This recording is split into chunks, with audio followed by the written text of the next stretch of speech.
You are listening to the Vibrant Life Podcast, episode 32. The Vibrant Life.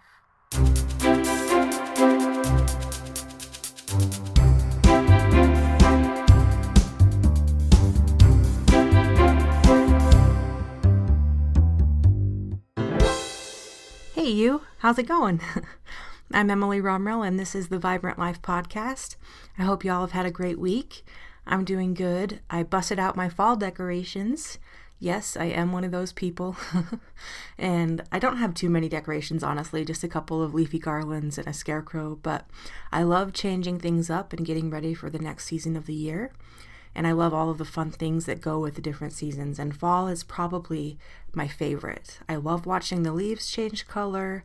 I love the cool, crisp air and wearing cute sweaters. I like pumpkin spice, all of that stuff. So I'm really happy for this next little season coming up. And as I've said before, every season has its own joy. To me, it always feels like the last few months of the year are crammed with as much joy as possible. It's a final push to make the most out of the year, right? And if you are looking for some help to finish out 2021 in style, now is the time to order your Vibrant Life Goal Planner.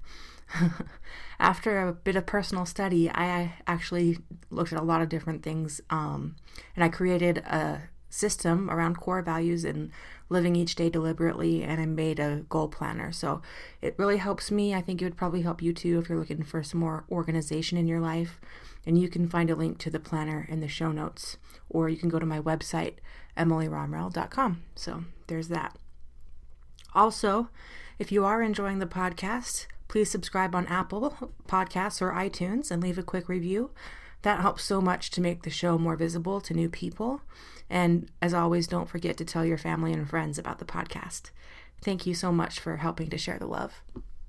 Okay, I'm psyched about the topic this week. You know, fall is a season of change, and a lot of us have gone through some pretty tough and are still experiencing some difficult changes since COVID and over the last couple of years. There's been a lot of stuff going on in the world, and I know personally things have been tough for me, and I found myself going back to a really wonderful book called Loving What Is by Byron. And this is one of those life changer books, guys, and I think everyone should read it. I'll put a link to the book in the show notes.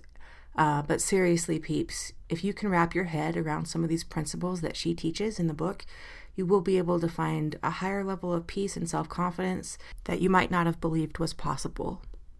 The concepts are simple, but it can be difficult to truly apply them in your life. And I think that's pretty common with most true principles in life, right? It takes practice. No one's perfect, and you shouldn't expect perfection from yourself. That's a road to misery, I know, but if you work at it and these thought processes become kind of a habit, then you will be much happier. And so I guess I just want to say it's important to be gentle with yourself when you're doing this kind of work. So onward and upward, let's talk a little bit about the background of the author, Byron in her book, Loving What Is.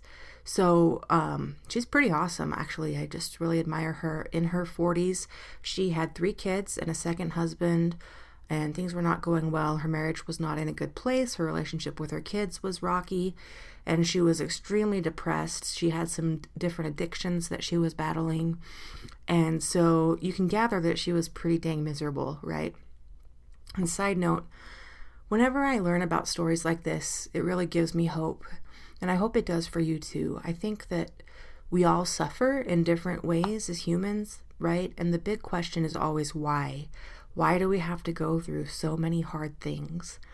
And I definitely don't have all the answers, but I do know this, that experience of suffering is the only road to true compassion for others. And when you've suffered, it's sort of like you've earned this invisible badge of courage. And that badge gives you the power to love others and have compassion for the people in your life that you simply wouldn't have without that suffering. So, I think that is a big reason why we have to go through hard things. Maybe not the only reason, definitely not the only reason, but a big one. And Byron has absolutely got this love and compassion for the people that she helps. And if you get the audio version of the book, you can actually hear it in her own voice. And that adds a layer of validity to everything she does, because we know that she's experienced some heart-wrenching things. So we can relate to her. And because she's been able to lift herself out of those hard times, we believe that we can do it too, right? That's really powerful. Anyway, Byron Katie checked herself into a women's center, kind of a group home situation. And she describes herself as self-loathing, in a sort of super depressed, almost zombie-like state. And she was at the center for about 2 weeks without a lot of change. But then after 2 weeks, she woke up and she had this amazing spiritual epiphany. And it was just like a light had switched in her brain. And she suddenly saw everything differently and more clearly. And in this life-changing moment, she recognized that her thoughts caused her suffering. And she was able to separate her thoughts from what was really happening. So eventually, she had this big experience, and that spiritual awakening evolved into her life's work, and she began to teach a new way of thinking to help others. And it is really amazing, my friends. And she literally calls this thought process the work. And you can learn more by going to her website, which is thework.com. And there are some really great resources that are free that she offers there. So definitely check out that. All the credit really for this podcast and this process goes to Byron Katie. So I want to make sure I give credit where credit's due, but I really wanted to share this with you guys. And I'm just going to kind of run through the work with you because it seriously is so good. And Byron Katie, she calls the work inquiry, and she also calls it a form of meditation. Basically, this is a way to be curious and to try and look at tough situations from a place of reflection and not from a place of self-judgment or a place of judgment of other people, right? That's really important. So she has a worksheet you can download. I also have a link on my website in the show notes. It's called the Judge Your Neighbor worksheet. And it helps kind of just really define what's going on in specific situations. It's kind of like a big brain dump where you can kind of just let things go. You don't have to worry about being polite or coming off as petty or wrong. All you do is just let your emotions flow from inside you down to your fingertips out through the pen as you answer the questions. And I also wanted to point out to you that your neighbor that you're writing about in the sheet could be yourself. Sometimes it's hard when you write about yourself, so she tries to kind of focus on others at first, but it also could be yourself or different things as well. So it's really helpful, kind of a way to just take a step back and look at things.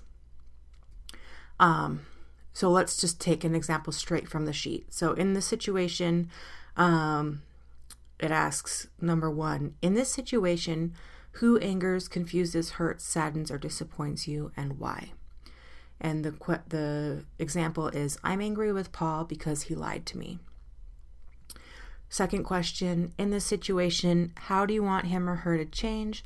What do you want him or her to do? I want Paul to see that he's wrong, and I want him to stop lying to me. Side note, this is the question, number 2, that I usually really struggle with.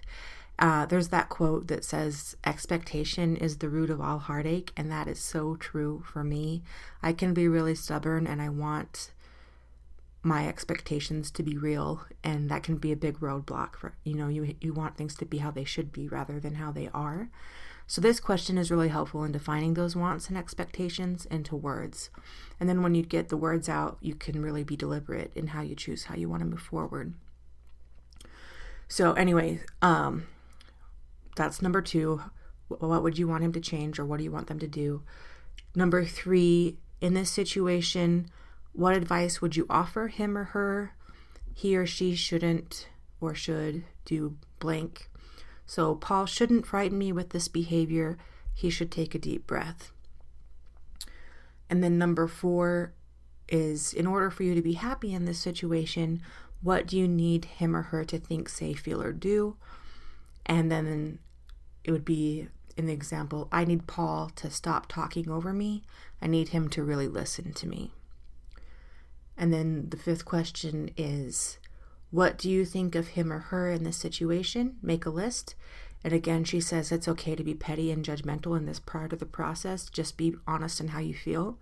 So you might think like Paul is a liar, arrogant, loud, dishonest, unconscious.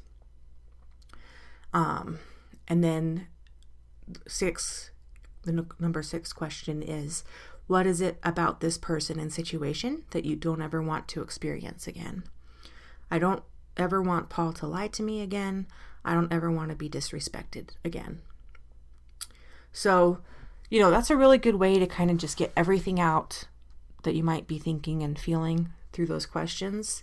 And then you actually do the work on those feelings and thoughts, right? Now that you kind of got them out in the open. So the work is 4 questions, and you can just run through the questions for each of these statements. And that's super helpful when you're kind of going through a painful situation. But sometimes you might not have the time. Maybe you just need one belief and you have one thought that you're working on in the moment. You can just run through the work of these 4 questions as well. You obviously don't have to do this whole big worksheet before. And if you need to take a time out or you're right in the heat of things, she does have another worksheet that's one belief at a time. Wow, I'm having a hard time talking on this podcast. One belief at a time. And that kind of just takes one sentence right off the minute. Or once you kind of get the practice going, then, you can just kind of run these questions through in your head. But thanks for your patience with me, guys. My mouth is struggling right now. But, okay, so let's just go again with the first thing. I'm angry with Paul because he lied to me. The first question in the work is it true?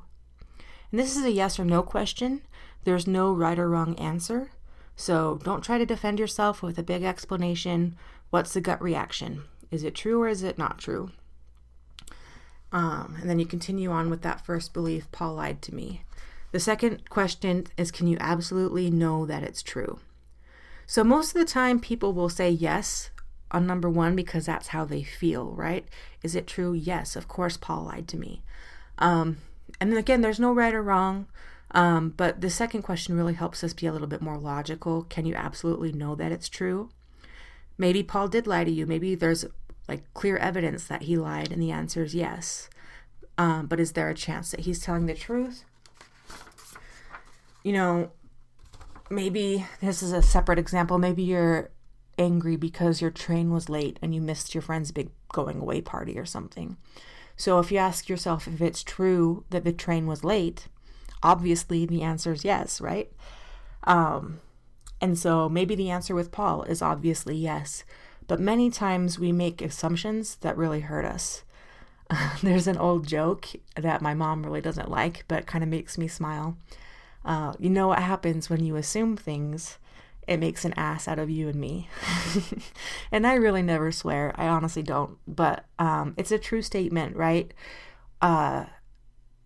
When you assume things, a lot of times you make assumptions that are not true, and it can hurt you in the long run. So question 2 is an opportunity to kind of take a double take.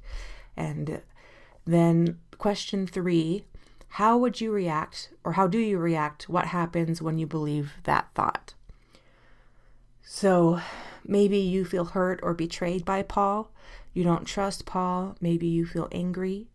Maybe you shut down and won't make an effort to communicate. There's lots of possibilities.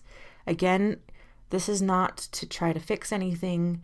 It's just to take a beat and look at where you are and how you're feeling in the moment. But then in number 4 question is kind of where things start changing. Who would you be without this thought? So if you didn't have the belief or the thought that Paul lied to you, or I didn't have that belief, I would trust Paul. Our relationship would be happier. I wouldn't feel angry all the time. I would be kinder to Paul and even other people because I wouldn't be holding those negative feelings in. So, things might be a little happier, right? And then the magic step is actually not a question, it's a turnaround.